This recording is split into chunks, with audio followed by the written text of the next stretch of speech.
Hello everyone and welcome back, it's Galina. Today I want to share with you some fun technique how to create a glowing effect on a card background. I'm going to start by applying inks on my white A2 card panel. I cut it out from a smooth cardstock.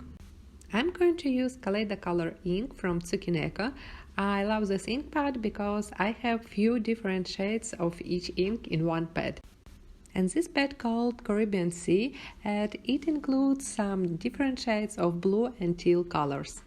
For this technique I love to use such pads because I don't need to think which color to use and which color will be blend together well. So I have 3 shades of teal colors and I'm going to start by applying from lightest shade to darkest.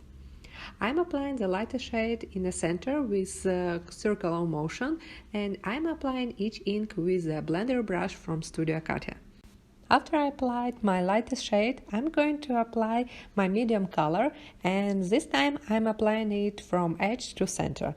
I want to create a nice gradient between 2 colors.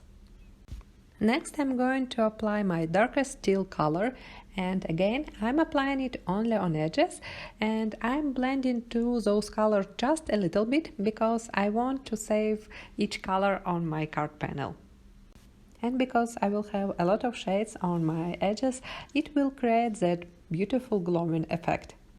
To make this card panel really pop, I'm going to add a last layer of my ink, and I'm going to use a Magenta black ink.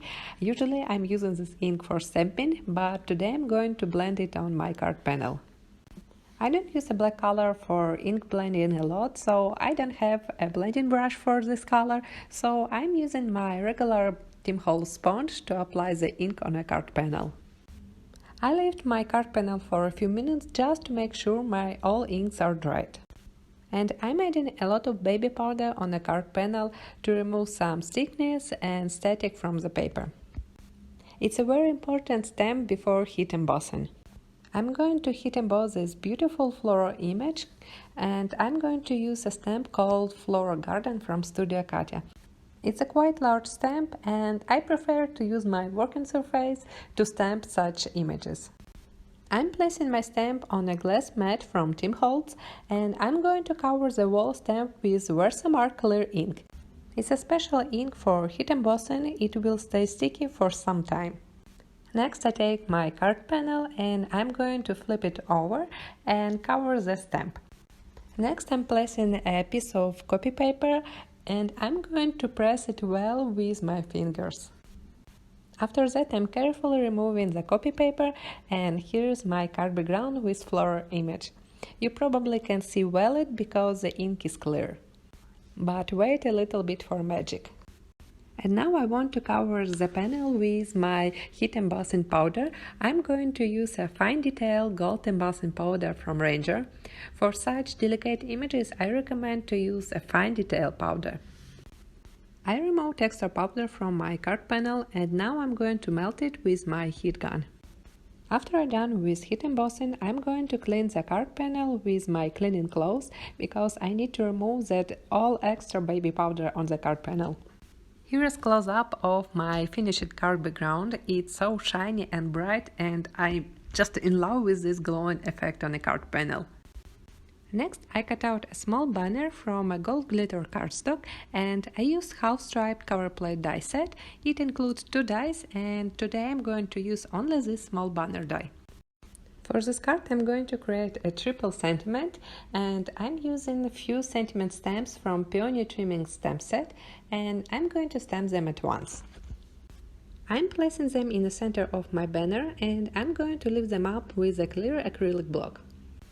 Here I'm showing how I stamped those sentiments with a black ink, but I will never have enough gold on this card, so I changed my mind and I restamped those sentiments on a mint color banner with a clear VersaMark ink, and I covered them with a same gold embossing powder and I melted. So I got a super shiny banner for my card. Now I can adhere my card panel on a white A2 card base, and next I'm going to foam mount the banner. I'm using a double-sided adhesive tape from Studio Katia. And using liquid glue, I'm going to attach the frame around the banner. And you can ask me, Galina, how I can go wild and add even more gold on this card? And here is the answer. I found in my stash a gold foil pearls and I'm attaching them with a liquid glue from Studio Katia. I add them on the bottom, in the center and on the top of my card, and I think it's not a madness, it's a beautiful shine of gold on the emerald color card. And here's my finished card. It's super shiny and super eye-catching and I really like it. I hope you like it too, so please press thumbs up and don't forget to subscribe to this channel. And I will see you next week. Bye!